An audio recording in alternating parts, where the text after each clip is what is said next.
All right. So my name is Joe Stroud, intentional dating coach for men, and this is Dr. Eva Yacobi. And we met back in Tulum in 2021, Hmm. and she stayed living there for quite a bit Almost two after. years. Almost 2 years. Yes, and now we are in Canggu, Bali, Indonesia. She actually has been more based up in Ubud, but we linked up and we decided we're going to have a podcast and talk about a few things that are present for us as it relates to dating, relationships, also the conscious community, and yeah, travel, entrepreneurship, anything in the health and wellness world. Uh-huh. And we're just going to kind of see where it goes. So, Eva, if you want to introduce yourself and more Yeah. specifically on what you do. Yeah. So, yeah, Dr. Eva Yacobi, I am a naturopathic doctor and also a self-intimacy coach for women. And I primarily work with women in hormonal health and anxiety and depression and gut health and whatnot. And more recently I've added on the whole self-intimacy piece because of just what I've seen women constantly bumping up against in their own healing journeys as we're working on their hormonal health and burnout and whatnot. So, and also as part of my own journey as with self-intimacy and really connecting back to who I am and what I want and my desires as a woman. Okay, Yeah. okay, yeah. And I've loved seeing that on her stories. And what I also want to highlight that I've seen her doing more of is, weight training and also kind of normalizing that for women and building muscle. And it's not Mm-hmm. just this gym bro thing of, of aesthetics. And I used to be a personal trainer, so I used to get this a lot Mm-hmm. from female clients who I had of like, but Joe, I'm not trying to be a bodybuilder. I'm not trying to bulk up. Yeah. There's actual other benefits that are, it's more keeps you more youthful than cardio and endurance running does, Yeah. and or even kind of the a million repetition, cardio type classes, Yeah. circuit classes are going to do for you, and also immune system boosting. So lots of things that muscle building can do for men and women. Mm-hmm. Um, but anyway, yeah. Yeah. So here we are, and we both were in kind of deep in the Tulum conscious communities, as you could say, men's groups, women's groups, and I dove deep into all that myself. I've been a Mm-hmm. part of a few different men's groups, and since then have, in many ways, stepped away Yeah. for many reasons. As have And I. Even though I've lived now in Bali for over a year, I have not stepped foot really into the conscious community. okay, Mm-hmm. yeah, and I can almost say the same. I was a part of another virtual one up through the beginning of last year and then left. And it's actually shaped sort of, my own frame of masculine and feminine energetics in many ways. And I'm grateful for it still. I got a lot of tools. I got to know my conscious anger a bit more and when to use that. To hold boundaries and stick up for self-respect. And I think there's a lot of men who just want to keep the peace and not rock the boat, and it gets them into situations where they're not living in their highest power, I could say. Um, and I think another big theme is also there was a massive overemphasis on emotional sharing for men. Yes, I think a dose of that can be very powerful to have an outlet. As, traditionally men kind of bond, it's been said, shoulder to shoulder. Women bond more heart to heart. Mm-hmm. And women go to the bathroom together just to tell each other juicy things Yes. and group and band together in lots of ways. And oh my gosh, tell me all the details of the date and like everything, like whatever. Guys kind of keep their cards a little bit more to their, pulled into their chest a little bit more. Um, and so, and men can be a little bit more competitive. And so I think the original goal of a lot of men's groups is to, hey, let's put our swords on the table and just be equal men here. Let's be at a round table, not a rectangular, to where we're all equal here, and let's just talk about the things we don't really feel safe to talk about normally. And yeah, I think it's great for men to explore that side, but I think my 2 cents, my bottom line is to get what you need and get back to real life. And don't over-identify with your traumas and be on your 5th year of the healing journey, or which it depends on the context, but at the end of the day, it's like, get what you need and get back to it. It's like, what did, and I'm going to speak for the men, it's like, what did men do 50, 100 years ago? These people who, despite what you might think about them in history, who've done great things, I don't think they sat around thinking about their trauma, like, oh no, this and that. And so, yeah, bottom line, I think, there's a lot that can come from emotional intelligence and emotional work. Being able to identify emotions in the body, but not make a lifestyle and a culture around that. And last thing I'll say, and then I'll turn it over to Eva, is, I've seen a trend of slapping the word conscious in front of many things. There's the conscious community, conscious relationships, conscious activity. It's this conscious market and culture around, it's kind of one big social club. It's like fraternities and sororities again. And it's another thing to fit in and be a part of. And then it also gives people a new vehicle to still kind of do what they want, that's self-serving, or could be a little shadowy and dark at times. So, yeah, Eva, do you have any things you want to add, or even things you want to bring up? Yeah, I think, with the conscious community, it is, I mean, everybody's looking for community. That's who we are by nature, right? We're humans, we're tribal, we're all looking for community in one way, shape, or form. And I think what has hit me between my time living in Tulum, my time living in Bali, traveling before that, living in places like San Diego, I've been in this world for a long time now, is I think what gets lost is personal responsibility. Responsibility as a woman and responsibility as a man. Like, what are we each bringing to a situation? Or are we just getting lost in the masculine feminine dance and the buzzwords, the eye gazing, the deep breathing, and everything else that goes along with it? Where's the personal responsibility for how you're treating yourself and how you're treating others? And it gets lost all the time in the name of consciously relating. Yes. And the word conscious kind of brings about this superiority. Yes, 100%. This noble deed of we're doing things like kind of altruistic righteousness. It's almost, and I come from a religious background in Arkansas, the Bible Belt, Arkansas, and it becomes dogmatic. A lot of these things in the conscious community, the masculine, feminine dynamics, king and queen talk, twin flame, there is some truth to some of it, and, but a lot of it gets kind of twisted. And, I'd say there's the noble and superior piece, and then there's the something else to fit in. It's a group to be a part of, and which I think the community part is great. The community part of church and traditional religion is great. I think that's one of the best parts about it. If you still choose to go today, you have a community. Yeah. I think what made me feel uncomfortable in church is that it's this way and everyone else is wrong.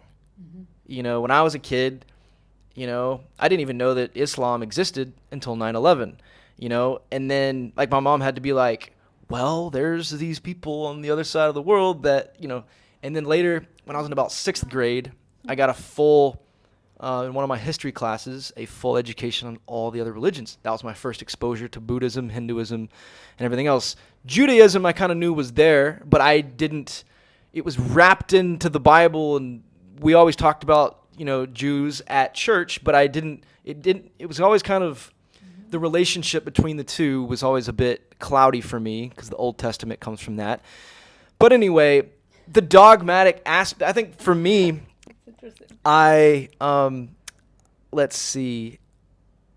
I'll just cut in there Go, for a second go, because go. I grew up in a Jewish home. I Okay. am Jewish, and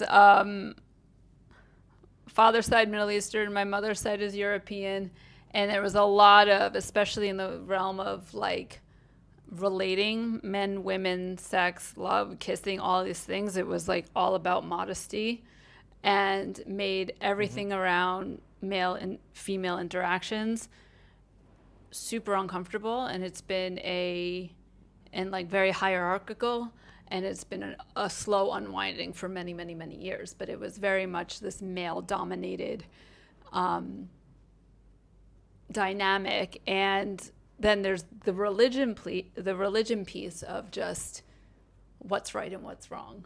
That's true, although I will admit there's also a lot I don't know, because you can go into the whole Kabbalah mystical realm of it, which is like a whole nother world within Jewish text. But in my experience growing up within Judaism, coming again from these two like very different backgrounds, the Middle Eastern male dominated and the European in a way its own male dominated but different, it made interactions, whether it was just platonic or intimate, super confusing, super hard. So many things. Interesting. Yes. Yeah, I think for me, all of that was kind of hush hush and taboo, essentially. Like, I mean, you wait till you're married, and almost anything else was just not talked about. Totally. And also, when I was a young kid, my sisters would, I think maybe one time, they were like, do you have a girlfriend at school? And I'd be like, yes, her name is duh. And like, of course they thought that was cute, but they would make fun of me. And I, as a young kid, who knows, you could even call this maybe part of my, if I even want to say the T word, a little trauma that affected part of my path, because I didn't like being made fun of like, I just shared what you asked me, even as a young kid. And then it created this thing of, every time they would ask about that, it was this embarrassment thing that would come up. We would be at church or in social circles of family friends, and they would bring this up. All of a sudden, spotlights on me, and I'd be like, stop. So it made this thing of, okay, now I will not tell any of you about anything, any interaction, any crush, any scenario ever. Like ever. I closed my mouth about that for the most part, and so it was kind of like this suppressed thing for me. Yeah. And then it was like the desire was still there. I went through, puberty in high school and hormones, and then I go to college where frat parties and this and that, and it's like, whoa, I'm like sensory overload. What do I do? And then I had this internal world of, you could call it approach anxiety, social anxiety, around women specifically. Like, why are these guys getting those girls and not me? And there's this comparison thing. But to circle back on just kind of the dogmatic piece of the conscious community, and like where I was going with, bringing up religion, as soon as I found out the other religions existed, I couldn't go along with a lot of what the church was promoting of like, we have all the answers, they are all wrong. And it's like, there's 7 billion people on this planet. Like, how could it be that I'm somehow on this better team and they're not? Like, they're going to hell, or they're screwed, or whatever. Fast forward, I'm living in Tulum and in the conscious community, and now, there's kind of this righteousness and dogmatic thing, especially as it relates to masculine, feminine dynamics, dating and relationships. I'm sure if most of you are watching this right now, you have seen that, and it's this exhausting thing. It's very talked about. And for the spirituality and consciousness and dating, the blend of those two, it gets very messy, and it's a lot to cover. Yeah, it is a lot to cover. And it is, I mean, it is an important conversation around masculine, feminine. I bring it in, with the work I do with women in hormonal health, even because, when women get stuck in the masculine versus in the feminine, and like how that throws off their own polarity within self. And then we take it outside. I mean, what we're talking about, like the polarities between masculine and feminine, what does that even look like? And what does it even mean? And, going from, like, I grew up in New York, super masculine. East Coast, I find the East Coast super masculine, West Coast less. But then you go from a place like that to somewhere like Tulum, and it's like, or somewhere like Bali, and then it's a whole nother, it's a whole nother ball game. Like you can find pockets of it in different places, like in New York, or of course in other places around the States. But when you're like deep in it, in the community, in places like Tulum, until you learn how to navigate it and what you're desiring from it, and you just kind of end up in it, it can be at first really amazing, Yes. and then Yes. become very confronting Mm-hmm. and very confusing, and then just like, hold up a minute. Yep. Yeah. You have to get back to yourself. Yeah. You can lose yourself very, very easily. Yes. So yeah, that's the thing. It can be this new exciting thing to be a part of, and like, wow, this is cool, and you're likely seeing some growth and getting some tools that you can use and meeting some great people in the process. Even if you do a coaching program, yeah, it's or pay to do some of these conscious workshops. I was doing lots of yoga. I still think it can be great. I think any of these things, as spirituality and consciousness is marketed and sold and as solutions, you go deep into, and even men's groups, and like, especially if it's paid, I think at any level you can keep going to the workshops and doing the things, and it can be this revolving door of things that you go into, but it's like, where's the integration and the embodiment of the thing? Like, get the thing and then go do it. Not go back to the same retreat or thing necessarily, but like get what you need and get back to life, and okay, how are you going to live your life differently? And then, it's kind of like expand and contract. Go into the thing, get the lesson, get the coaching, then integrate it, and yeah, go back to, your life. And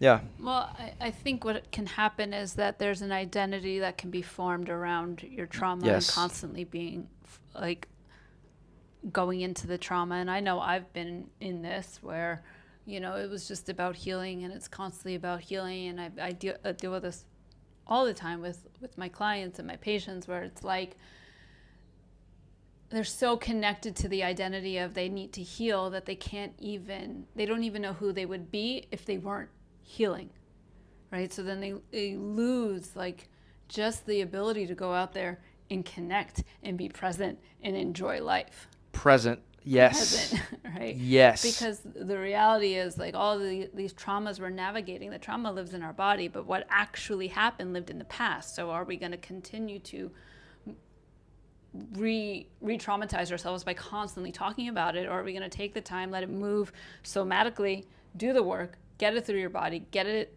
move through it in your nervous system, and keep going? Because you can get stuck. And I think if I really look back on my journey, I got stuck in the conversation of the journey, in the conversation of it, until I really got embodiment and how to move energy and how to recognize different parts of myself and get beyond the identity of like, there's something wrong, and then there's something wrong, and now there's still something wrong, and why is this still happening to me? Like, what the hell? Mm-hmm. Right? So it's very addicting. Yes, absolutely. It's, just kind of the healing journey concept. That's another buzzword. And yeah, and there's there's an identity to it, and I've seen it with women I've dated. I've seen it with people in my family. I've seen it. It's this perpetuating thing. And also, like, some great resources on this is Joe Dispenza. His stuff talks a lot about this. Also, The Power of Now.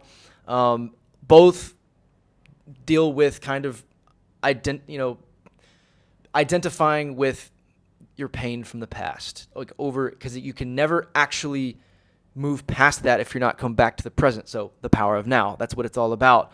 A lot of what happens in the mind is past or future. It's not here. And the body is here and knows what's here, and that's the grounding and the, all of that. And so I think there's a lot of people who are not grounded in the spiritual community, and that's where that's essentially an overarching theme of what we're talking about is the concepts and the tools and the masculine and the feminine dynamics and the dance and the this and that. It's all kind of out here and up here in this space. You could say upper chakras maybe, and then lower chakras are more like rooted into the present of safe. I'm here now, and especially like the root chakra specifically. And I'm not like a super chakra expert, but I know that when I feel grounded, I feel here and I feel safe, and I am. Yeah. And yeah, so I'll speak to, I've done a year and a half training with my teacher, Layla Martin. And we've talked about this a lot in terms of grounding. Like in the spiritual world, it becomes about coming up and out of your body. But the reality is the more integrated you become, it's about going down and deep and anchoring deep into the earth, essentially, versus staying up here. And because the reality is, this is kind of a little Ayurveda connected, but when you have like a pitta, vata, fire, air, which many people, especially the further you get into the spiritual world, these are contexts of who you are, right? There's 3 different doshas, pitta, vata, kapha. I'm not an Ayurvedic expert. I've studied it a bit, but just for context, right? You've got your air and you've got your fire and you're kind of up here, and then you got your kapha that's really rooted.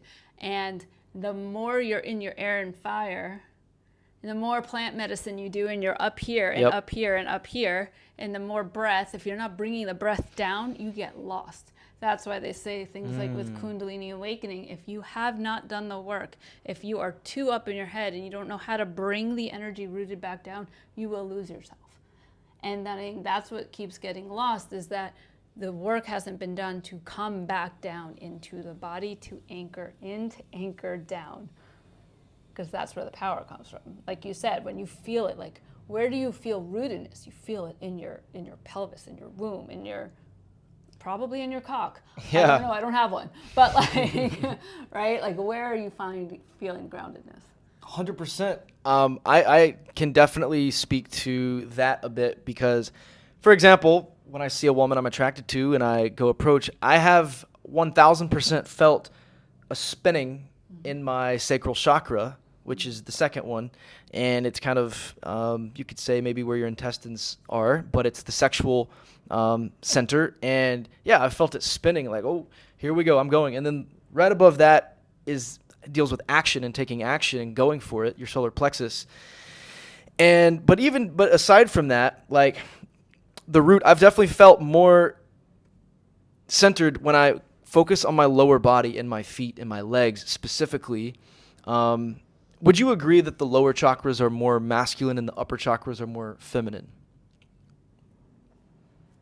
I don't think I've ever looked at it like that. Okay. And then the heart is where they meet. That. Yeah, I could see that. Because the throat is expression, and then intuition. Yep, third eye. Another feminine, and then connection to source and the divine. Yeah, I could see that. This is another theme from the power of now. Women are slightly more connected to source than men are, and can bring life into the world. And you got the Mother Nature and all these things. And then so then the heart is where they meet, and love, masculine, feminine coming together. And then you've got solar plexus, action, doing, and the solar plex. I'm sorry, the sacral. I think it can go either way. And then the root is more safety, security, presence. Another thing that the masculine sort of provides a little bit more. And when he can give his presence to a woman, she feels safe. And it's, yeah. I mean, yes, and a woman needs to be also feel her Of own course, safety. of 100,000%. Create her own safety. So yes, I hear in the context of like male to female and relationship, I can or masculine feminine, I can totally get that. But Yeah. but yes, I mean it's a rooted safety, but it really goes for everybody. Okay. Yeah. So now we can kind of maybe, I think that's a good saturation point at that for that one. So now I'd like to move on to, a few questions. And, one thing I'd like to ask Eva is, in your experience dating men in the conscious community, what are some things that you've noticed that, men could do a little bit better on, or maybe even as it relates to keeping a masculine frame and leading a woman?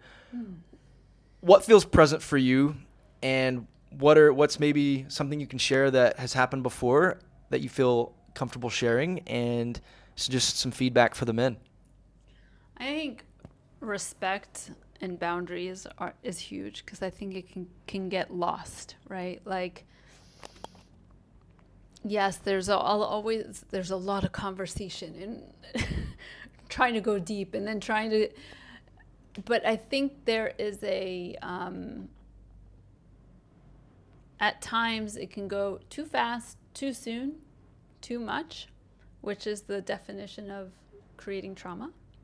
Too fast, too soon, too much. And so being able to slow down and read a woman, or at minimum ask her, how is this landing, or something of the sort, just being Checking in. aware. Yeah. Checking in that are you going too fast? Because I guarantee you, if you're going too slow, she's going to tell you. But if you're going too fast, she might not. Yes, I love that. And yeah, one thing I want to highlight that you said is slow down. This can be taken in a few different contexts. One is in slow down in the macro of like the whole timeline of your dynamic with a woman of, take it slow of the whole thing of like not to rush into things too fast. But also in the micro, if you're going to approach a woman or if you're out in a social environment, one thing that I've kind of tapped into that has helped me read a scenario to see where is an approachable woman in this bar, this social gathering, this coffee shop, wherever. If I slowed down my movements, my thoughts, literally the stride of my walk, I can notice more. I become more present. And so, at times in the past when I've had high social anxiety, I'm worried about, oh my gosh, what do these people think about me? Do they see me yet? Am I here? Who is this? What? Do these girls see me yet? Should I go talk to her yet? All these like this chatter. But if I just slow down, connect back to my breath, connect to my lower core, like I'm here now. What do I see, taste, hear, touch, smell? All of that stuff, it has helped me really see the game plan. Or I'll be out with guys and they'll be talking to me, and then they realize I'm tuning them out. They're like, "Wait, Joe? Oh, okay." And I'm reading to be like, because all of a sudden, we entered a venue, and suddenly my radar is switched on, and I'm looking for, if I'm looking to meet women that night and socialize a bit, it helps me tap in. But I think to follow up my last question, can you tell me a scenario of when you dated a man and you felt like you were not led and you had to step in and sort of kind of do his job for him before it didn't pan out? Or I mean, the first thing that comes to mind is somebody I dated many, many years ago in Arizona, and things just kind of, I was still at that time very much in my masculine. Like I said, I'm from New York. I'm from a very male-dominated construct in my home. And I was going, I was like somebody who was hitting it hard in every direction, right? And at the time, I was also in medical school. And so it was two things. Like, I couldn't let go. and allow him to lead. But at the same time, all I saw was this like he was trying, like the neediness and the he couldn't, I don't even know how to express this. Like, it was like I was too powerful. And I don't say that with like, good job, I was too powerful, but I was just overriding him and overriding him and overriding him, that it didn't have a chance. Because being very much in my masculine shifted the polarity, right? We haven't talked about that, but like shifted the polarity that he was always grasping at straws and he had no chance. And so I can take responsibility for who I am, but what happened is, or who I was at the time, but what happened was I was driving everything. And I know it was very frustrating for him, but it was also frustrating for me, and I didn't understand it. Like, why do I have to figure it all out? I felt like, why do I have to figure it all out, do all the things, do all the planning? Like, why do I have to do this? And it was these two pieces. Yes.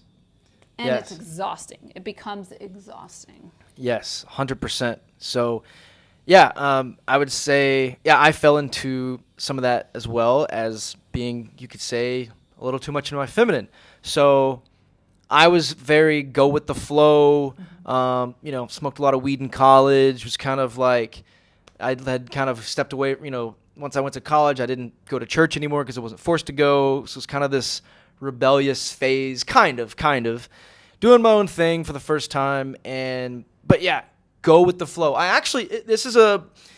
It's a strength of mine, but in relationships, it wound up being a little bit of a weakness, because being able to go with the flow and be flexible is a little bit more of a feminine quality, yet even as a man, it's powerful. Not be too rigid, be more, flexible with how things go.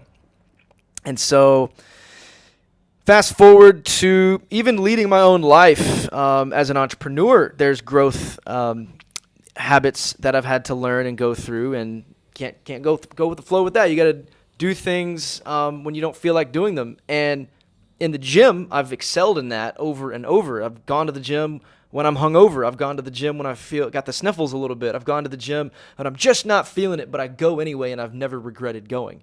I get a good sweat. I get a good pump of, whether it's just in my muscles or just, testosterone, endorphins. Yes, all those things. Yeah. And just circulation in my body. And as a result, on gym days, I probably drink twice the water that I otherwise would have, because I just want more. And I've taken things like creatine, or even like when you have a higher carb diet, I heard that like every gram of carbs brings in another 2 or 3 grams of water with it to hold it. You got salt in the mix. All these things make you hold more water. So when you're in the gym getting a pump, your body is like more water. So anyway, all these things I've done and disciplined and doing it when I didn't want to. And so anyway, I've been very disciplined in that matter, but leading my own life, I've had to learn some things with that, and then get into a relationship, and it exposes who you are and the things that you need to work on, and it shines a big light. And so I can relate to what she shared in one of my last relationships, where you actually used a good kind of overbearing, I think you said, I kind of grabbing for straws, which is what I felt overriding. like. Overriding. Yes, constantly. yes. I actually feel like I experienced that in one of my last relationships as well, so I can relate. So this opens up a bigger discussion of, polarity and masculine, feminine dynamics. And in the last year and a half, I've been kind of studying, reading, sharing with other men things that relate more to holding a masculine frame, leading a woman, but it's much deeper than just setting up the dates and the logistics. It's, where's this going? I think it's kind of a life path thing of, you're, in many ways, if you're leading and if you are providing more, and she's kind of joining more of your path. And this can be more of a maybe debated thing and controversial, because, paths can merge, and especially as it relates to two people having careers. Yeah. So, that's a whole nother deeper dynamic that I think is there. And I think I'm not going to act like I have all the answers to. I think, couples have, that bridge to cross at some point. And, I think this is something for everybody to explore as it relates to that specifically. But yeah, anything you want to comment? As you were saying that, I started to kind of smirk because I remember my teacher saying, women hold the vision, but men hold the direction. And it's, wow. Yeah, and it's sometimes, the women can see things that obviously the men can't see. Or blind spots. Blind spots. I mean, we all have them, right? Yep. But I thought that was really powerful because oftentimes a man can't see, like, what is the bigger picture here? Well, once the vision can come through, often through a feminine channel, then the man can just go and direct it. And it's really powerful. And that's where the power of men and women, I think, together is so powerful. But I was in the gym and I was listening to a podcast, and that's what she said. And I was like, yes, like, it gave me shivers, and it still kind of makes me all excited just thinking about that. Yeah. No, that's actually powerful just hearing that because, there's kind of this leadership thing, and it's, direction, like, where's this going, and then with the vision piece, that's something I've kind of wrestled with as well. Because if we want to go back to the chakras, vision is up here, clairvoyance, and tied to the intuition. And also, the feminine in general it's a wider view, right? Whereas masculine is very like one focus, one way. Masculine. Oh, that's good. The line.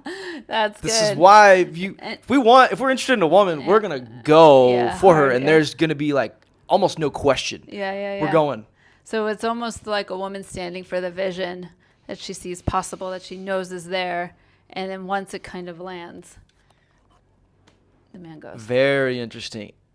And to add a little more flavor on this, I think, another theory I heard is that, like, men kind of evolved to be the hunters for food, for whatever, and so we're long range view. Yeah.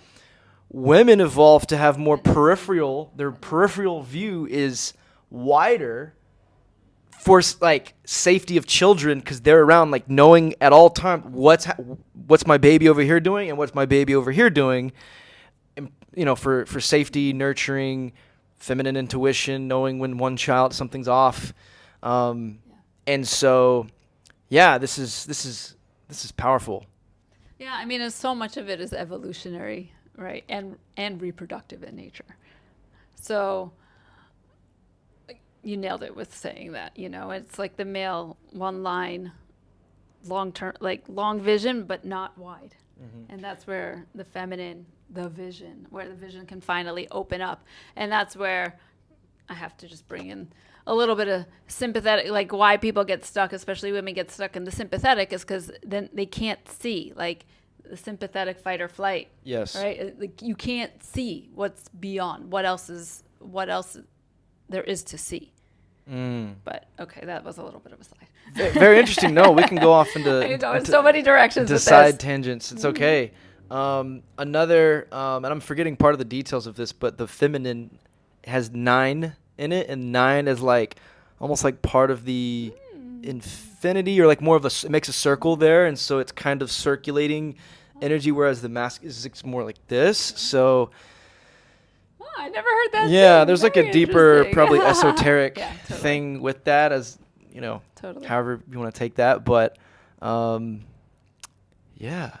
anything you would like to ask me?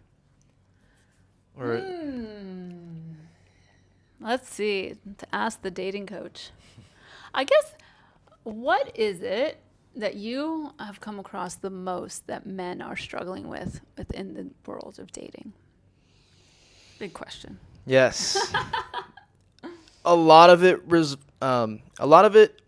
comes from fear of approaching women, the fear of rejection. It's a lot of fear Fear to pursue their purpose and to penetrate the world and really go into the world fearlessly, which also reflects their dating experience of show her who you are. And that could come from an approach or so there's one side of it.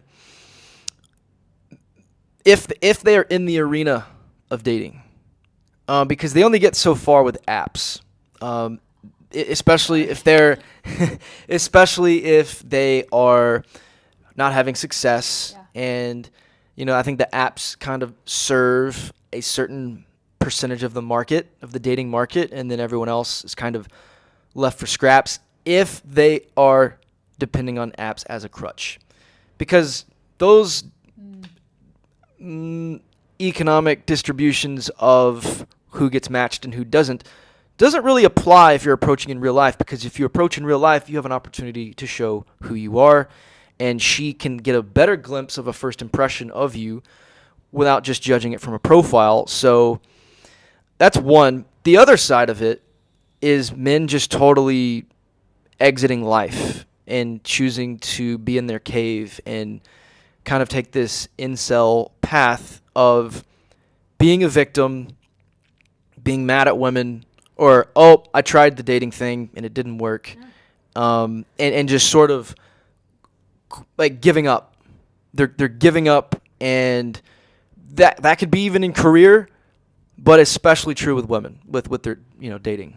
Super interesting, because if I were to speak to what you first said in terms of the fear, what I hear is masks behind that, right? Everybody's like walking around with a mask, which is, I mean, both men and women.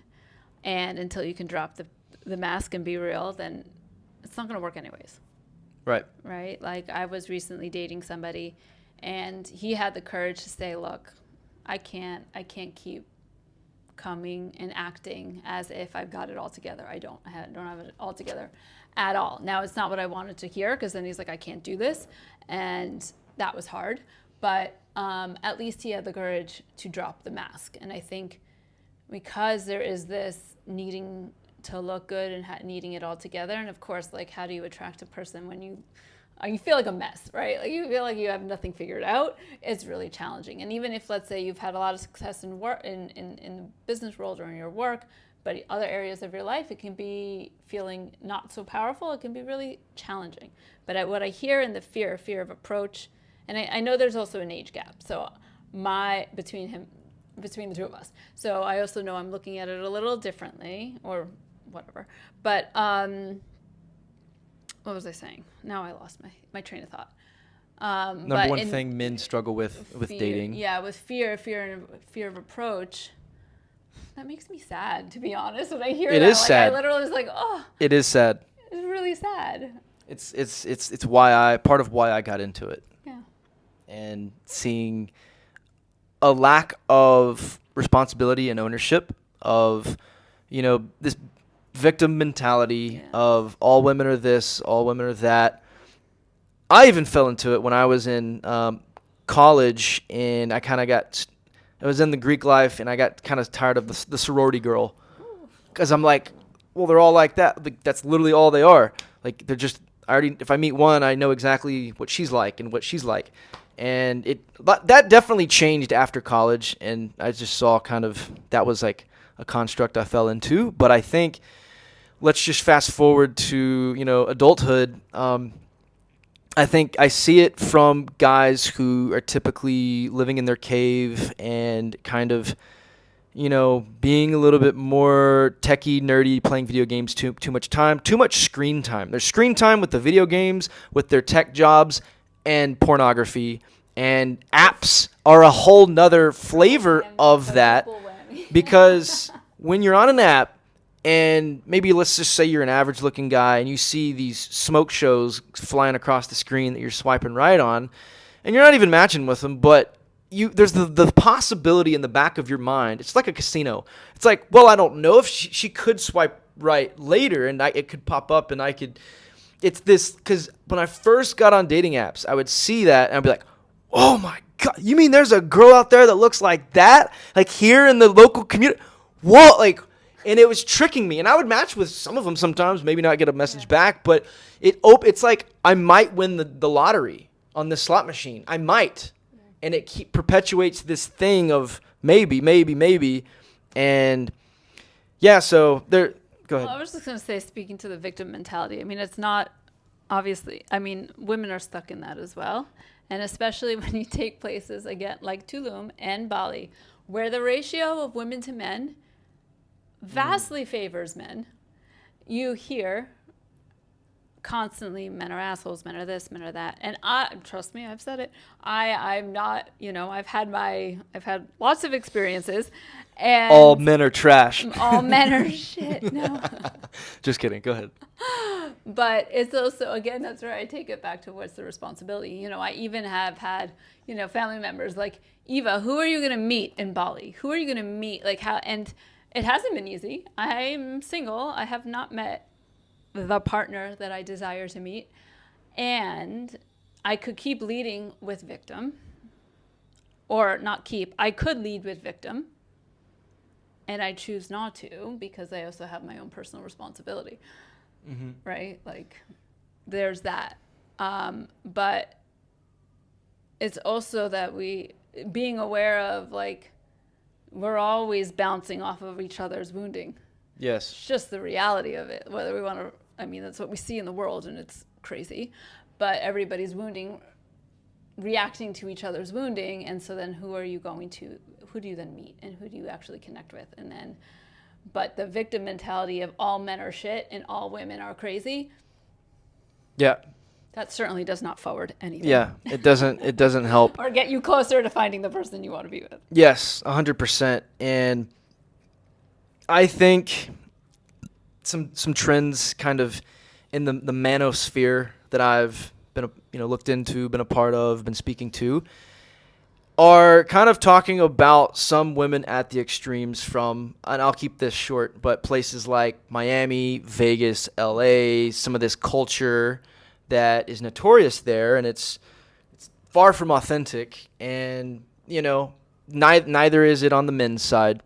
But I'll also say, I want to touch on responsibility, like you said, and I'll also say it's kind of going into another layer of the answer to your question is, I'd say there's three type of guys that I've noticed.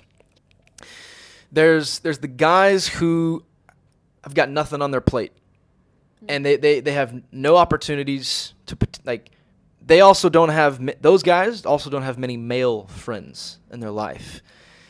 And what's, one of the number one things that a woman does not want to find, if she finds out that he's a loner, doesn't have many friends, it's like, because then he's going to put all his sort of focus onto you if you get in a relationship on some level. So there's the guy who's got nothing on his plate, no options, or just it doesn't, there's that, isn't really dating, not by choice, but because of capability and effort. Then there's the guy who is dating, and he's not, it's okay. Like, he's not, he's going on dates, but he's not, it's none of them are like a fuck yes. It's just kind of this, it's okay. And he's kind of settling. He knows if he learned a few things, if he maybe didn't shy away from certain girls he might see in public, he could actually grow. There's like another growth edge. This guy is actually still probably fairly successful. And this is very indicative of the type of clients I've had. There's the guys who, again, are a full project, got nothing on their plate. It's not just, it's like, bro, dating is not actually what you need to focus on. You need to hit the gym. We need to look at your career. We need to look at maybe some styling. There's a lot of things to work on and to turn around. Then there's the guy who's like almost there. He's getting some opportunities. He's going on a few dates, but it's kind of, he's kind of settling and this and that.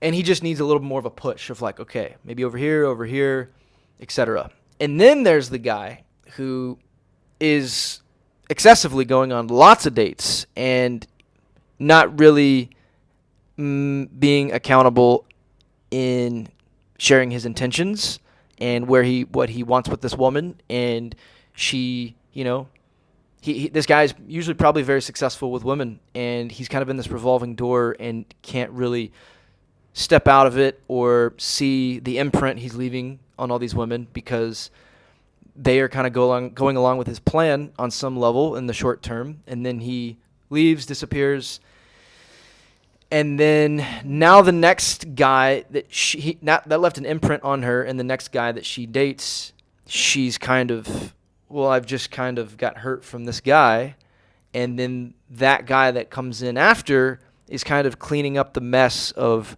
ex-boyfriend's past on some level, and this also ties into sort of the healing community of what is found in Tulum and even in Bali. But on the I'll touch on the responsibility real quick.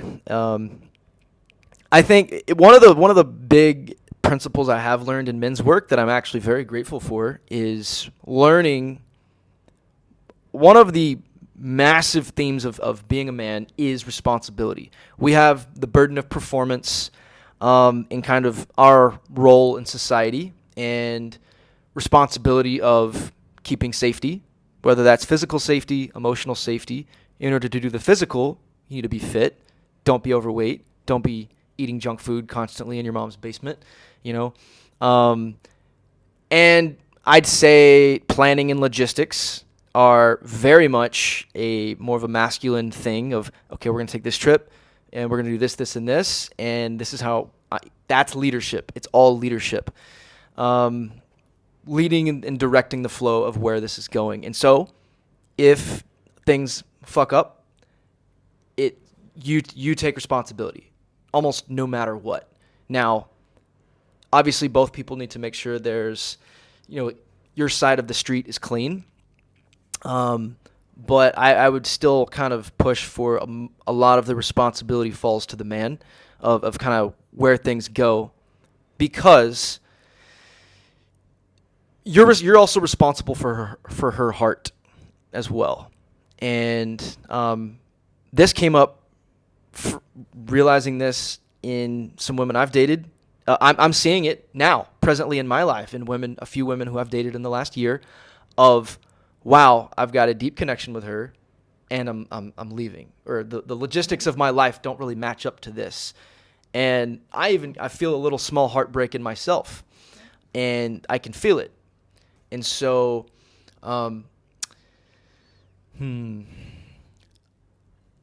yes, and also in one of the conversations with my clients, I was telling him this of like, sure, yeah, like, because he, without giving too much away, kind of wondering should he stay or go with a particular woman. And I'm like, you need to kind of figure yourself out for a bit and see what do you want, how does she fit into your life, into the plan and the direction that you're going, and then does she fit into that, and is she good to you, is she good for you, are you growing, all of these types of things. And if not, then you need to tell her, because women are a little bit more vulnerable to sort of going along with that plan, and kind of, yeah, I don't know. You can. Well, yeah, I can speak to that a little bit. Sure. Actually, I had a conversation with somebody, a man recently, and he was like, holy cow, I cannot believe how much women go through with men. And I can say for myself, and just hearing a man say that, it was like, thank you for acknowledging that, right? Just it had nothing to do with me, but it felt like an acknowledgement. And, for me, I've been in the dating world for a long time. I've had partners. I've walked away from some really, really good men to live out this vision I've had of becoming a doctor and living in Bali and living life the way I have. And at the same time, I've met men along the way where how many times have I had to pick myself up and say, okay, I'm going to open again. Okay, I'm going to allow myself to trust one more time. and one more time, and one more time, to then be treated disrespectfully or be told how great you are, how great I am, and then be told I'm still missing something. To spend time with somebody who then suddenly has somebody else just show up. Just a good friend just showed up today, of all days. Okay. Pretty quick. So many things. And this has been, for me, I'm not shy to share my age. I'm 42 years old. I've been doing this a long time. I was on the dating app world before there were apps, where my heart has been broken many times. And I'm just a representation of I don't know how many women who have then said, well, I still have the desire to meet a really great man and have a partnership or whatever it is. So I am going to pick myself up again and go out there. And hopefully this guy won't be an asshole. Or will have at least enough respect for me that if it is not what he sees, can put that forward in a way that's respectful before it's gone so far and she's even further deep emotionally and attached. Yeah. Yes. This part is big. And yeah, thank you for sharing that. So yeah, I think there's this imprint that men leave on women, and I think the way men bond to women is slightly different than the way women bond to men. There's a lot of like science that backs this up as of recent. One thing I do want to highlight from the men's side is, and I may have even told you about this last time we spoke, because this is what happened for me, is I think for men, one of my good mentors told me, Joe, sometimes, this is going to be hard to hear, but Joe, sometimes love isn't everything. Yeah. For a man. Because I think for men, it's love plus logistics. For a woman to join your life, you need to have your finances in order and your direction in order and path in order as it relates to career and this and that. And if that's not, or you're going to be maybe even staying in the place for a reasonable amount of time and not just jumping around, it doesn't make sense. And so, another way of saying this is the right person at the wrong time is still the wrong person. And I think just kind of going back to the love isn't everything is I think when you meet someone who's better than the rest and they really stand out, you can go into this Disney fairy tale idealistic vision. I mean, I've seen memes and reels about this where it's like, she likes my story, and then it plays this montage of like music and like they have a family and like, having like a happy time, driving around in the car, like the idealistic whatever. That, the scene from, this vision, because you meet somebody and then a lot of us can idealize that person and the experience of that person. And so, and I think for women, and you can comment on this too. I think fundamentally, I think a woman can, if the right powerful man comes along who is well off financially, can kind of sweep her up and she can kind of join that path at any time. And again, this is a little bit more in the traditional frame of could call it gender roles or having a family, and I think I think there's a little bit more of that in, I guess, sort of how I see things, piecing together. But I know that the world is, it's rapidly changing, and I think every couple and, everybody who's on the market has to kind of decide what they're going to be a part of. And so every relationship is it's a partnership and a negotiation, because you have to, negotiate for what you want. Mm-hmm. But yeah, Oh, I was gonna say, I don't know if you're familiar with Alison Armstrong.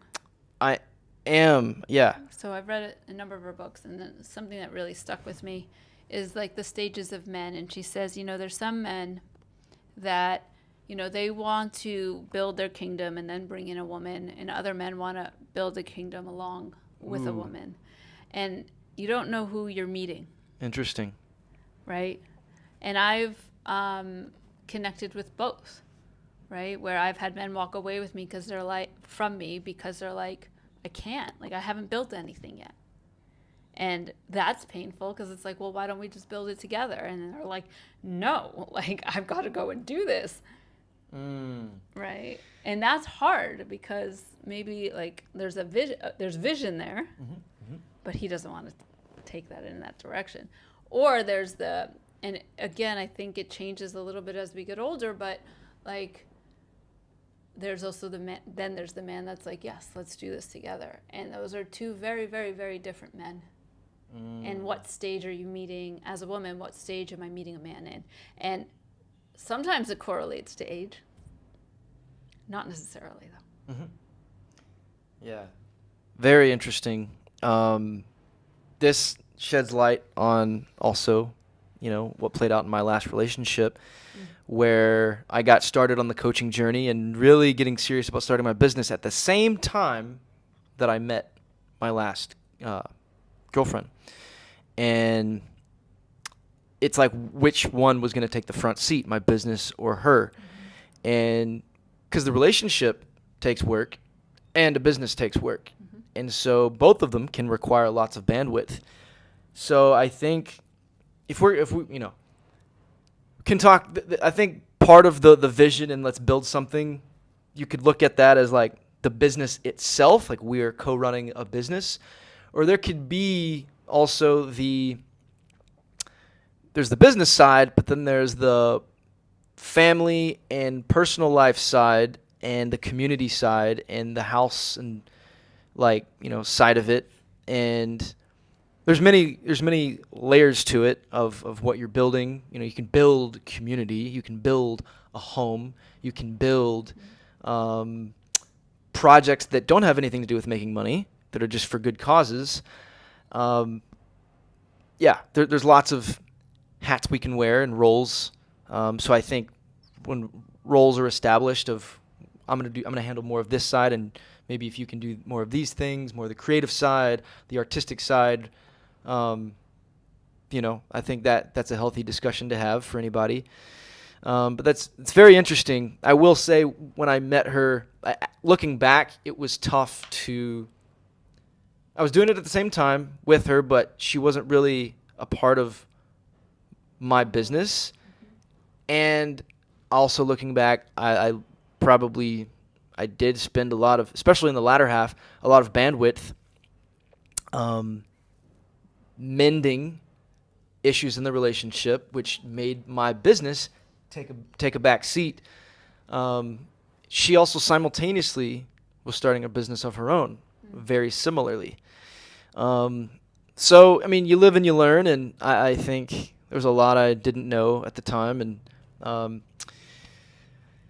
very, very interesting. It's very interesting. One other thing I'll add, you did talk about an age difference, and I think as it relates to polarity, when I'm thinking about masculine feminine dynamics, this is something I've thought about a lot. Is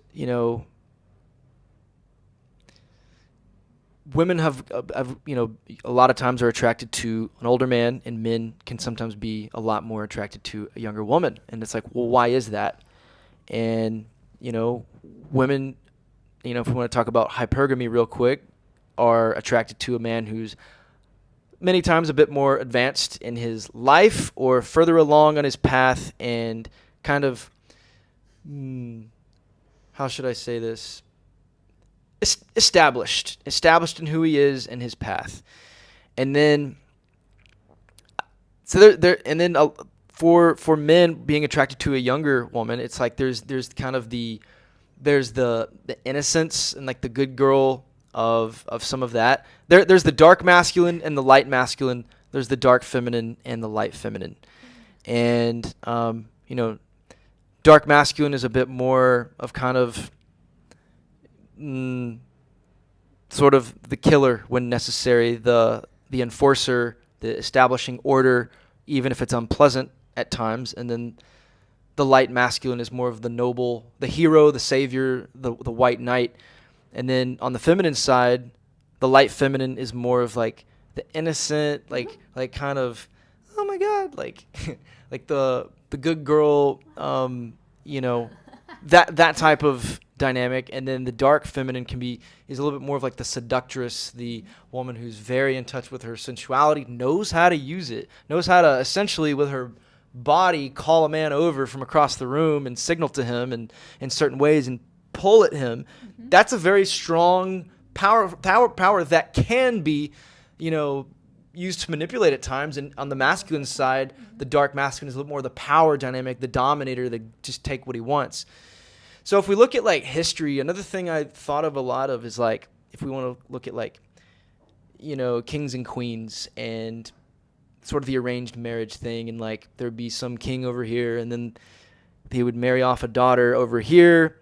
Or even if we want to go back further back in the caveman, cavewoman days, a man is a very good hunter, who can chop wood very effectively, can provide more safety. He's more of an alpha than the other guys.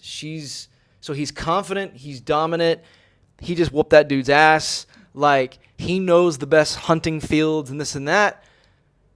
You know, she's going to be more attracted to that guy because of his behaviors and his leadership and you could even call it his prowess, his skill and expertise, and like, oh my God, who is this guy? You know? And then the guy is going to be sort of more gravitated towards the woman who looks more fertile, which is going to typically mean younger and ready to go. And men are 100% more attracted to what they see. Women are a bit more attracted to like what they hear a bit more. I could be wrong on that, but I think there's something to it. Mm-hmm. And yeah, I can speak for myself. I'm not personally attracted to, you know, how career successful a woman is. Like, it's just, you know, so it kind of leaves there's that piece, but also kind of the things that I spoke about what makes a man attractive to a lot of women. That reverse is not true for me. Like, so got cut off there a second ago. But just to kind of retouch on what I was talking about, I think I was more specifically talking about polarity and as it relates to age differences. And these are just some of the things that I've thought through and reflected on, that kind of the kings and queens things, that's where a lot of maybe age differences happened. And then also back in the caveman days, and what makes a woman attracted to a man is massively different than what makes a man attracted to a woman. So, yeah, I don't know if there's anything you'd like to add to that. You know, it's interesting. It is. It's interesting. Because I've been attracted to older women, younger women, my age, all of it. Yeah, and I have certainly, over the last several years, I mean, when I was younger, it seemed to always be older men that were in my orbit, at least my age, but typically older, 4 to 6 years older. In the last several years, it's been the opposite, which has been interesting. It's been a lot of younger guys. I know partly they get surprised because they don't realize how old I am. They're like, and my spirit, what I'm told is my spirit is young, right? And I'm also just living around the world and doing whatever I do. But, and it is very different. And I realize, I think, if I think about it, with the younger guys, there's a level of vitality that definitely that attracts me. And then if they're like deeper, a little more profound, then it's like, okay. But I also, if I'm spending time with a younger guy, I don't really take it seriously. Unless there's something, and it hasn't happened, really. not really. Unless there's something that really shows me like I can take this guy seriously. But typically, if I'm spending time with a younger guy, I don't really take them seriously because,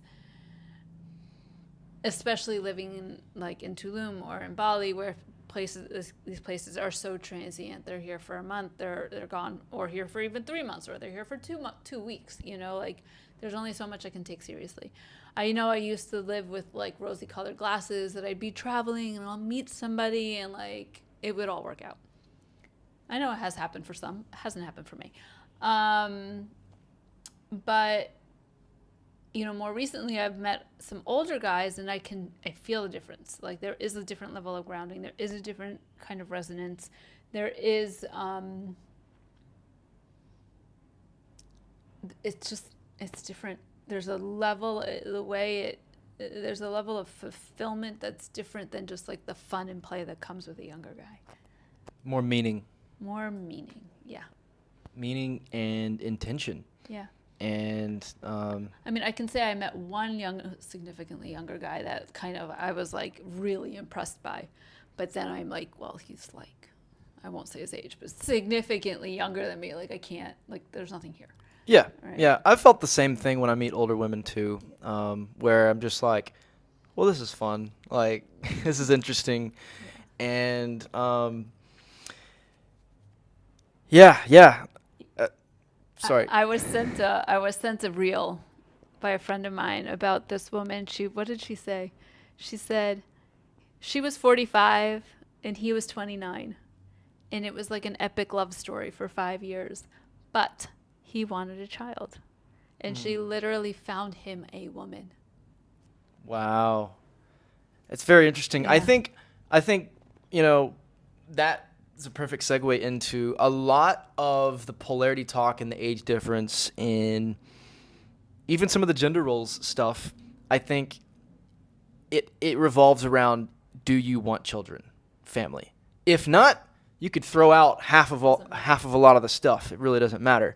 Because I think when men speak about these things, they have family and reproduction in their mind of how is this going to happen.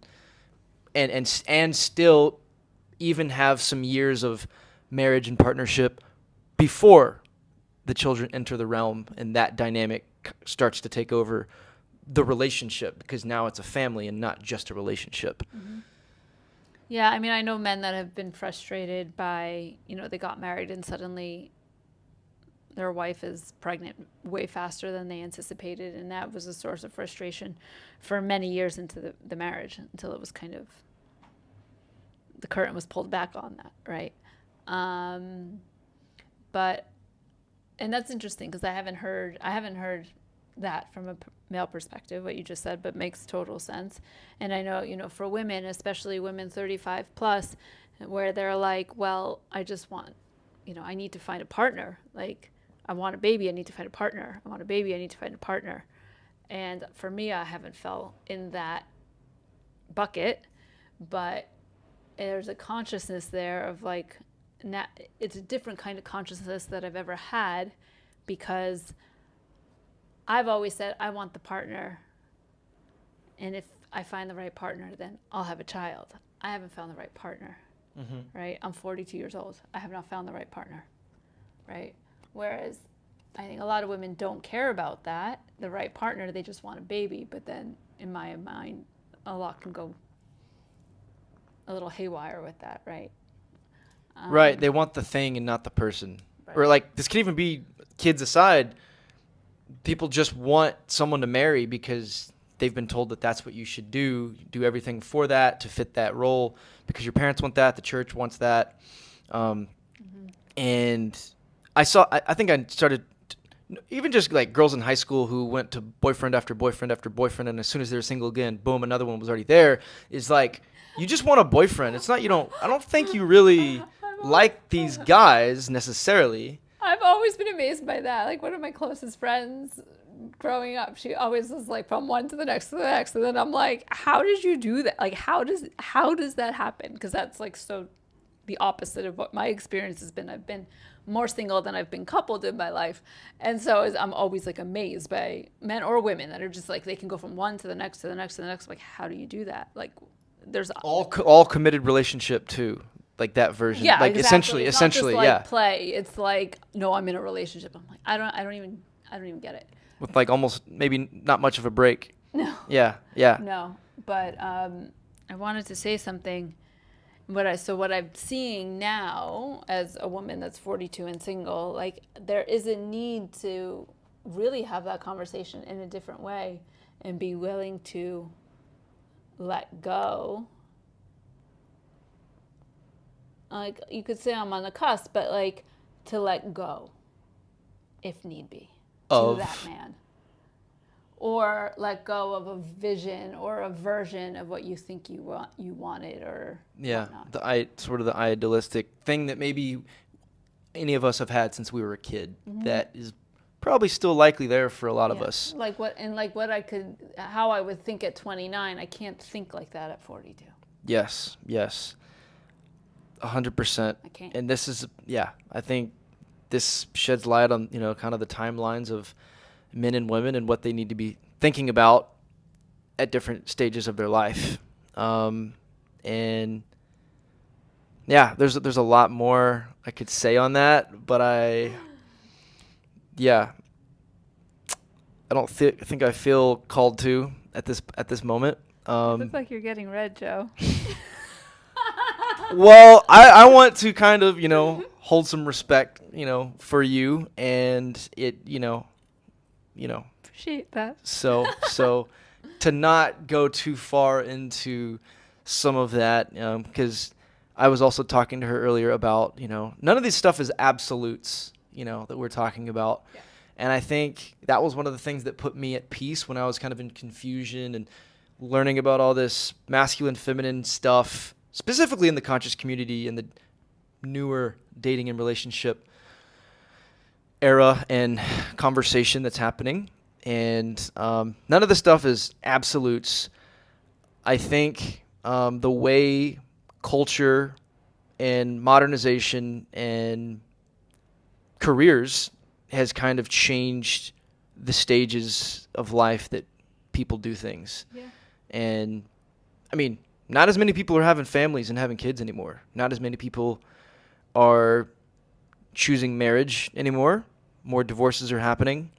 But I think on both sides, there's this long-term singleness that people, well, in their 20s, let's just say, that people do kind of want to. There's a culture of just wanting to be single for a long time because it's fun to be single, out with the guys, out with the girls, etc. I think going out culture is not what it was 50, 100 years ago. Like nightlife, bars, clubs, entertainment. It's not what it was before.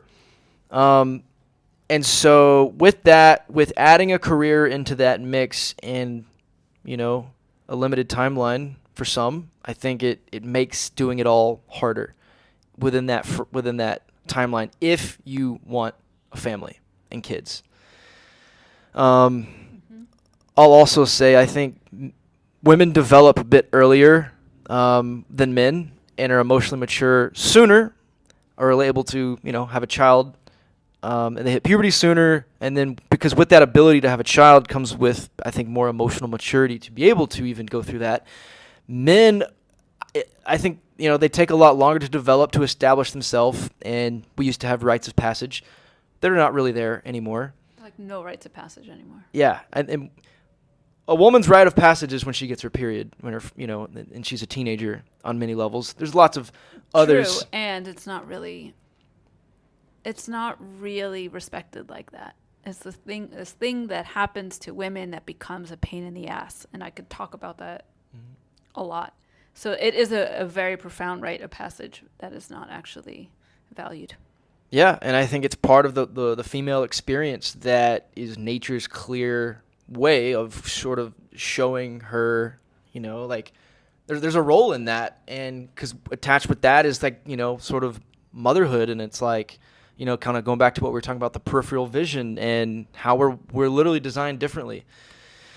So, that's an initiation she has, and then for men, it used to be like, hey, here's a spear, go off into the wild, go kill something, bring it back, or don't come back, or we'll maybe at the extremes we'll kill you if you try to come back. If you don't, like, you know, like, or like even like if you're in a village, in a community back then, you got to be able to defend the tribe, which means war if necessary with another tribe or with any foreign thing.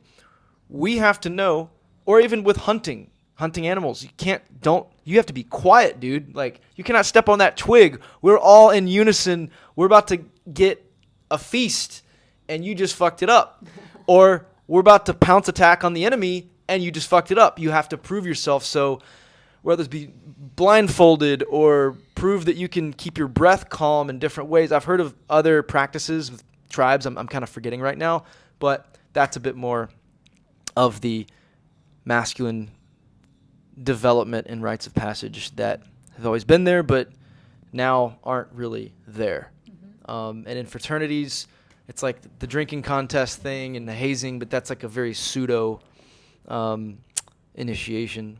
But I think, unless you want to comment on anything of that, I think that's plenty on maybe the dating and relationships and polarity. Yeah.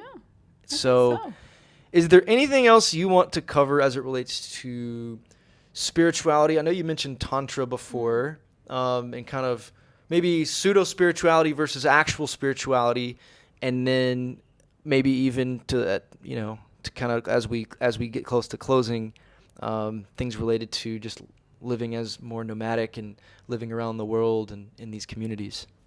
Yeah. So on the topic of Tantra, like, I spent the last year and a half deep in study in the realms of Tantra. And so for me, what really landed with me is like the deep truth about love and about truth is what Tantra is about, versus it being about just temple nights and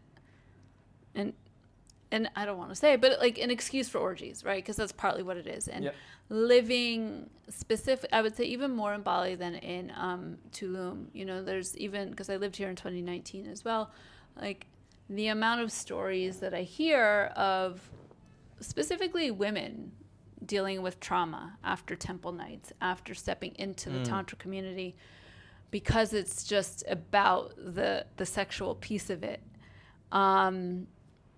It's kind of heartbreaking because, again, what it is on a very fundamental level is about living what's true and living like from love. And then all the other pieces is just what's been, made mainstream in Added the Western on. world. Well, it's a piece of it, but it's not like the foundational piece of it. Interesting. Like, it is really powerful when you're doing the breath work and you're doing the practices and you're starting to learn to move energy and how you can use it to cultivate and manifest and cultivate your own health and your own connections with people. And then you bring that into like a partnership or a connection, and you're breathing together and you're moving energy, and it is absolutely phenomenal. It's kind of mind-blowing.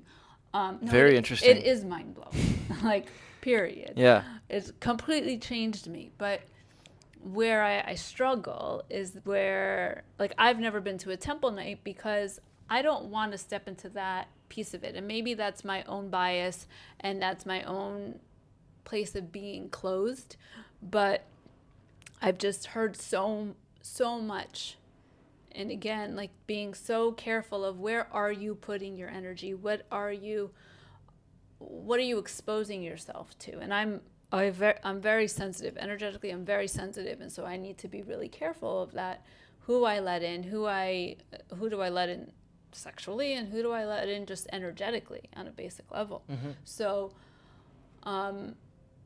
but what, again, foundationally, it's about what is true, living what is true for you, and like, what is that then North Star and that guide that you're moving, that's moving you forward, on a very fundamental level, right? I'm not going to claim to be a master. I'm not by any means, but one of the biggest things,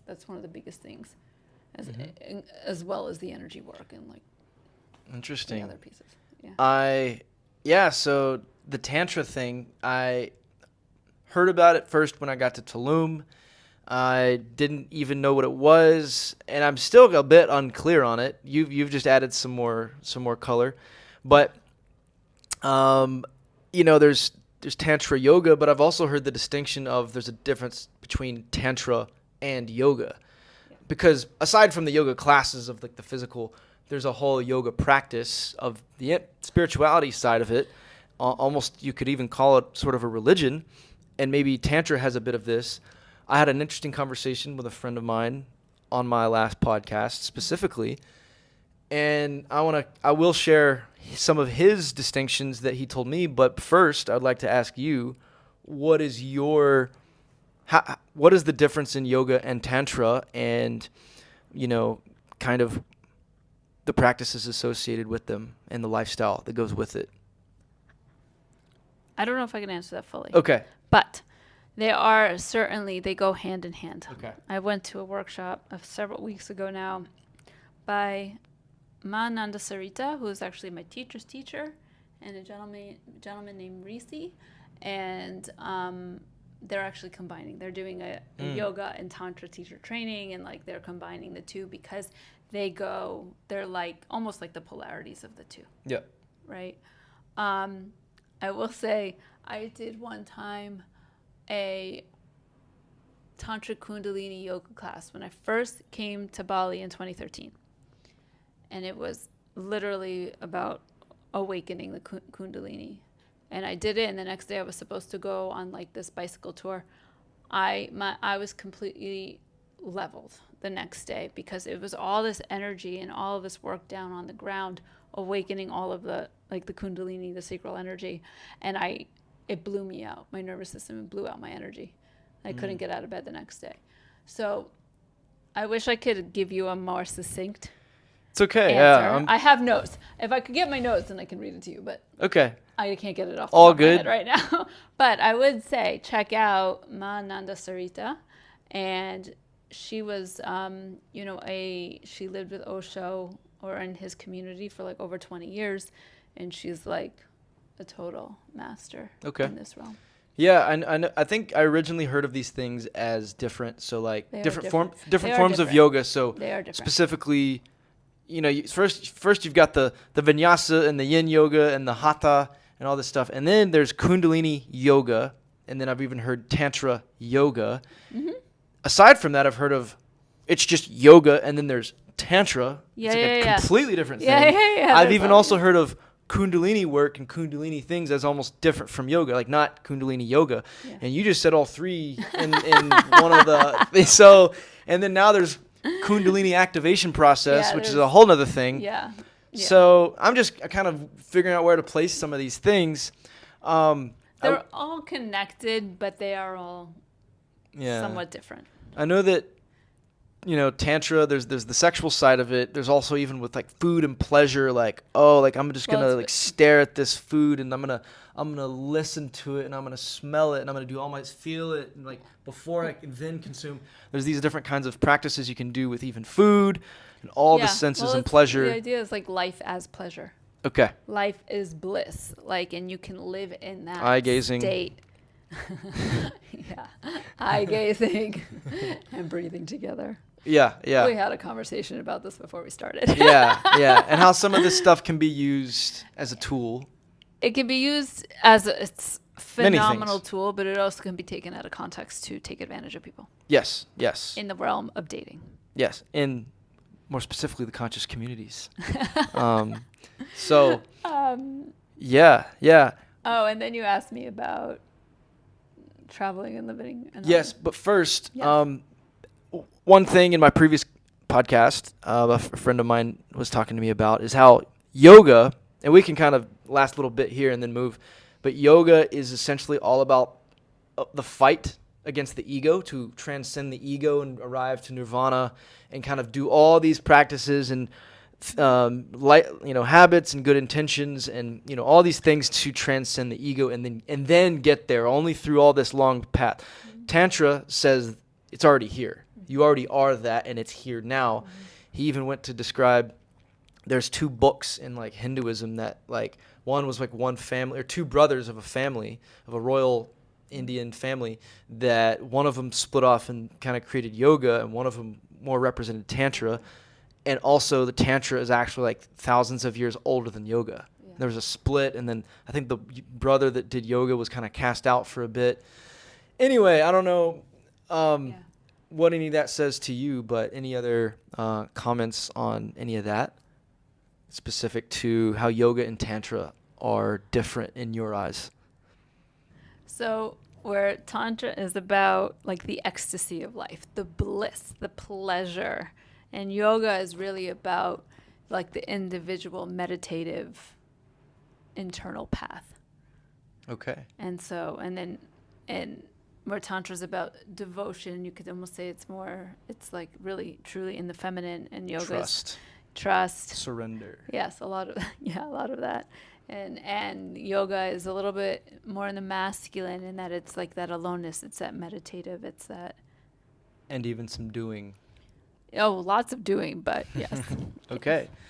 Great. Well, yeah, I'd love to also, before we close, just kind of touch on life as a digital nomad and even my new development of even that word. But yeah, because we met in Tulum, and I've been to like now 21 countries, and a lot of that focused in the last 3 years.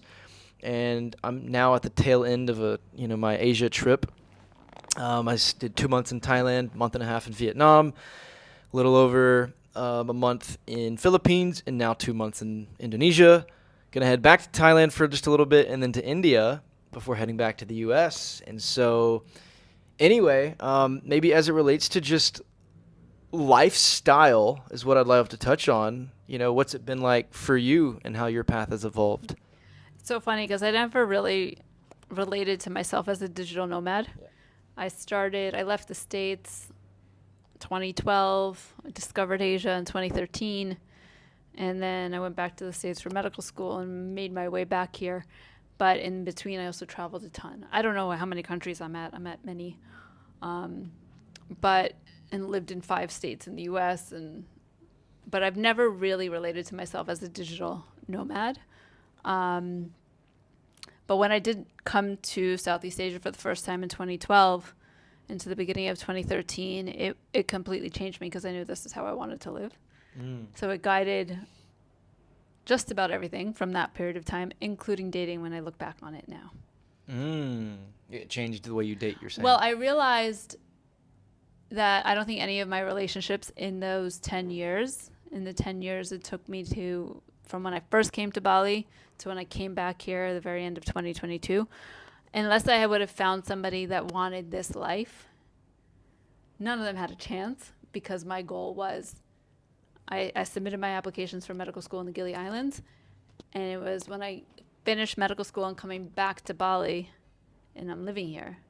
So my relationships all throughout didn't actually have a chance because my plan and nothing allowed me to deviate from that. Yes. I did not deviate from that. Yes. This is one of the things that does make dating as a nomad a bit harder. Yes. If you are dating another nomad, because you do have to merge those paths. Yes. And most digital implies career. So yeah, I think, Tim Ferriss was one of the first people to kind of talk about this in the book, The 4-Hour Work Week, written in about 2006. He was one of the first pioneers to do it. And I read it. Lots of people read it. And I think the overall idea of the book is very inspiring about like this new era. Like we are all pioneers, essentially. And, other gurus have pushed back of like the whole idea of, being an entrepreneur is sipping a margarita on the beach is simply not true. We still got to grind, still got to work, and be grounded and not hop around. So, there's all these, I'm grateful because I'm doing something my grandparents and grandparents could have never done. With flights being as cheap as they are, relatively speaking to what they were. Gone up a bit. Yes.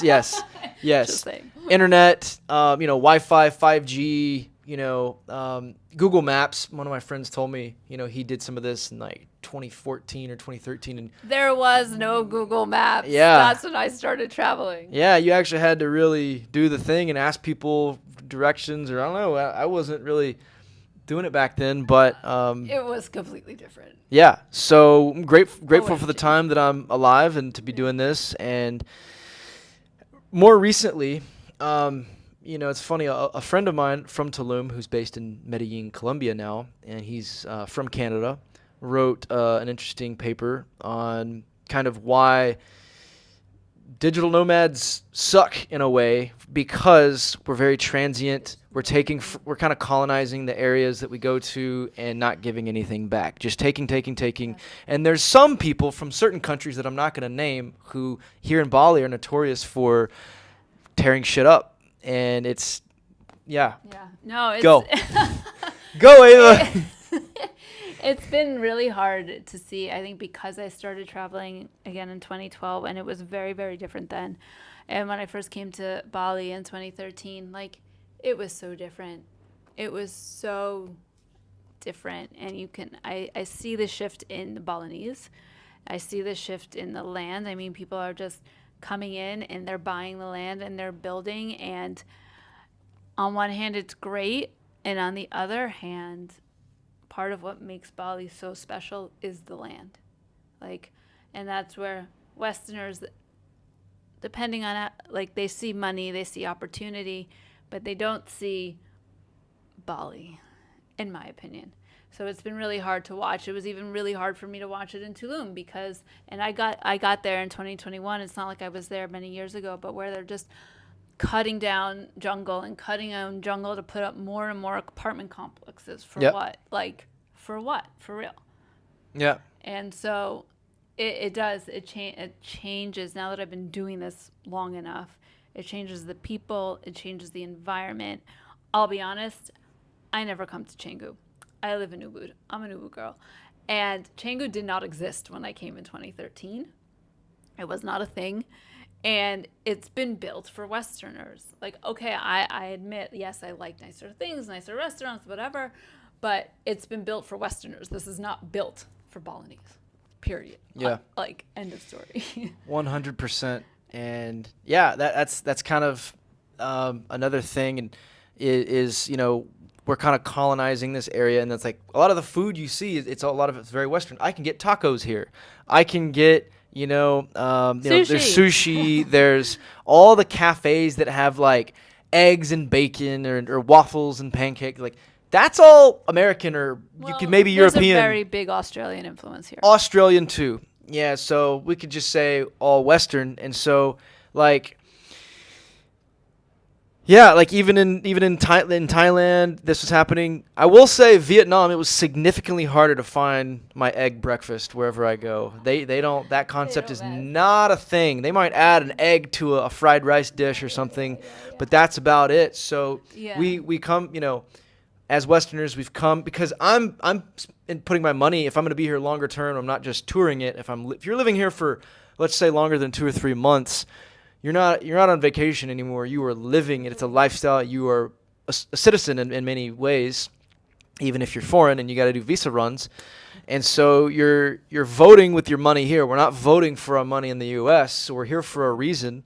And and so I've even asked a local Balinese girl, like, how has your life changed in like the last 5 years? And she's like, oh, it's gotten better. It's so many things are good and better.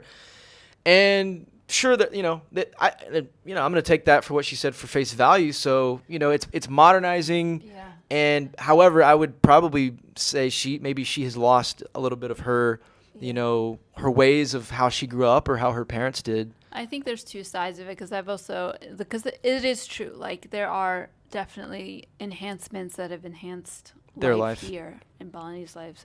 But there's also the other side, where I'll talk to locals, and they're very concerned about the next generation or the younger generations, because how are things going to continue to evolve? How much land will be sold off to be built when land is it's generation after generation, the way they do things with land here. It's different, leasing out land versus selling land and whatnot. And there is real concern, because also the cost of life has gone up because of foreigners.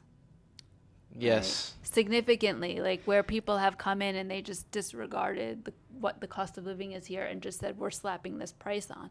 So Yeah. there is that reality. And the same thing happened in Tulum. Tulum is Yep. like stupid expensive. Like you're in Mexico. It's obnoxious. It is obnoxious how expensive Yeah. Tulum Part is. And Yeah, go ahead. I was just gonna say part of the digital nomad culture that what I used to see on YouTube, which inspired me to come out and have this lifestyle, was, oh, it's so cheap. Part of the digital nomad thing is essentially location and currency arbitrage. You make money in one currency, you spend money in another currency, and that is starting to end in these highly developed places because that was the thing is the you could live in Thailand where it's so cheap. And, say even as an entrepreneur, if you want to bootstrapping, barely making it, well, now you have a bigger cushion of a runway to take off as a business with less risks because of this massive, shift. So as an entrepreneur, that was a big thing. And so but you still go to these places and you're still going to pay Western prices specifically for food Yeah, and I'll just and rent. and I'll say, there's people, Westerners, people, friends I have from France, from the UK, from all over that have been living here for 7 years, 10 years, 20 years, and they're like, who make money here, right? It's not, they didn't create their business digitally. Like I'm living here and I'm seeing clients in the US. They're living here and they're like, we can't find a place to live. We want to move, but like we literally can't find it because the pricing or because of what's being built, or there's no land. Or it's like in I should say there's no land, but like within relatively to where they want to be or where they used to be able to be. And so it's real. And I mean, you could say I'm part of the problem, you're part of the problem. For sure. Totally acknowledge that. So, yeah, I think a bigger theme of all this is if you want to be a digital nomad or, Respect where you're going. yes. And realize kind of what we're creating and, kind of colonizing it because there's places in Mexico, specifically in the Yucatan, and definitely Thailand, and definitely here where it's no longer what it was. It's not even. It's completely Not even close. not even the same thing. So for example, I went to Phuket, and I honestly didn't like it in Phuket, Thailand. It's so commercialized and so many like all the I couldn't walk down I couldn't walk down the sidewalk without the massage girls trying to grab my arm and pull me in, and they're really honestly like attacking me like I'm a target. But that's not Thailand. Like I don't feel like that's Thailand. No, and that's what, like when I come to Canggu, I feel like it's just another town. Western city. Yeah, like it could be anywhere in Thailand. It reminded me of Goa when I was in India. It reminds me of places in Mexico. It reminded me of Jaco in Costa Rica or San Juan del Sur in Nicaragua. I can keep going. They're all kind of similar, right? Because this is what happens when we come in. Yep. So that's where I respect where you're going. Don't just bring your values as an entitled Westerner. Yeah. So just saying. It's a double-edged sword, and I think my last little piece that I'm going to share is if you are an entrepreneur, make sure that you are, you do your wandering phase to actually explore the countries and see it all with your lifestyle where your things in your business are kind of manageable and you can outsource and things like that. But if you're if you're an employee, if you are working for someone, two different things. Honestly, go crazy with the wandering part, be it the nomadic part. Yes. But if you are in the creating and building phase of your business, you can't do that. It doesn't work. I've tried, and you'll be searching for Wi-Fi in a third world country, beach town, island, just depending on where you are, where you have to keep finding grounding, community, good Wi-Fi, good coffee if that's important to you, food that you like and want to eat regularly, and connection to nature. All these things need to be taken into consideration. And what's going to be a launch pad for you? That's so well said. It looks really shiny and pretty and easy online. Yes. It is hard, and it takes grit, and it takes resilience, and it takes trust in yourself. Lots of trust. Lots of trust. Massive amounts of trust. I can't even begin to describe. Yes. And yeah, the original YouTubers back in the day is kind of what gave me this idea over 6-7 years ago. I'm rotting away at my corporate desk like, oh my gosh, like one day, Thailand, in the back of my mind, Thailand. And then, of course, see the rest. But Thailand was the first spot on the map that I was going to go. And so then, honestly, not long after I got to Thailand, maybe a few weeks in or a month in, I was like, well, I'm in Thailand. I've seen Thailand. I'm here. And it was kind of like, I was kind of like, some days it's like, am I in Mexico or am I? Yeah. It all blends together. And it was just cool. But like the high of first arriving to Thailand, it wore off. And it's cool that I was still in Thailand and it still had been in this Asia adventure, but it's kind of like I got to the other side of that idea in my mind of like how it's going to be similar to how a relationship might be. Oh. And then, Way to bring it back. and then and then I got here, I was like, oh, okay, well, it's back to life, back to business as usual. And how are you going to be living your life? And so, yeah. It all connects. Yes. It So all connects. I think this is a great, Perfect. yeah, great stopping point, saturation point. This has been fantastic, a good exploration and a journey and things that I can learn as well. And so stay tuned. And this has been Dr. Eva Yacobi. Dr. Eva Yacobi. I'm Joe Stroud, and thank you guys. Signing off from Chengdu. You. Matur Suksama means thank you very much in Balinese. Yes. Okay. Thank you.